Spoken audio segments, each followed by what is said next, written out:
سلام دوستان، خوب هستین؟ به یه ویدیو دیگه خوشحال اومدم. یه چیزی بر اساس واقعیت بگم. همینطور میبینید بازی گرانی رو فکر کنم همتون بازی کردید و میدونید داستانش چیه و تا آخر باشه. این اگه شاید بعضیتون نمیدونید، در اساس یه داستان واقعی طراحی شده به یه اسم پیرزنی که اسمش گرانی ریپر بوده. این توی آمریکا زندگی میکرده. اون 13 نفر رو از جمله حتی نوه خودش هم به قتل رسونده. یعنی میتونم بگم که همین خانومه که دارید اینجا میبینید تو تصویر، این بازیشه، این خودشه.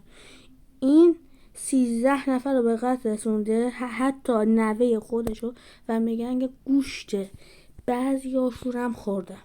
حالا میریم سراغ یه بازی دیگه که اونم بر اساس واقع ساخته شده.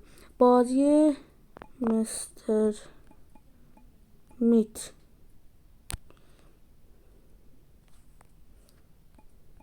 و عکسش. ببینید یه مردیه مستر میت. من عکس واقعیشو نمیتونم، مثلا همین اینه. بازیتون بازی نکردید. اینه این یارو یه مردیه اما اسمش چیز بوده، جو نمیدونم چی. این تو آمریکا زندگی میکرده. یه قاتل روانه‌ای بوده.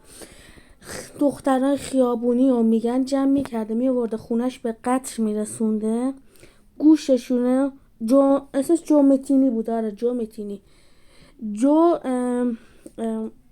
دختر سلاخی میکرده و میگن گوششون حتی همبرگر دوست، اگه تو باید دیدین دیگه، همبرگر دوست به خورد افراد ناشناس. تا اینکه تو سال 1989 جو دستگیر میشه و به زندان فرستاده میشه. از جو متینی میپرسن که چرا این کار رو میکردی؟ میگفت به من لذت میده، باعث لذت من میشه که وقتی آدم ها رو میکشم گوششون رو سرخ میکنم، بهش لذت میداده. این دو بازی بر اساس واقعیت ساخته شده بودن که الان من هر شو به شما به طور دقیق و واضح توضیح دادم.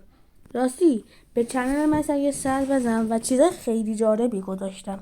اگه دوست داشتی ویدیو منو سابسکرایب کن و لایک کن و زنگوله رو بزن تا اولین کسی باشی که ویدیوهای منو ببینی. فعلا بای.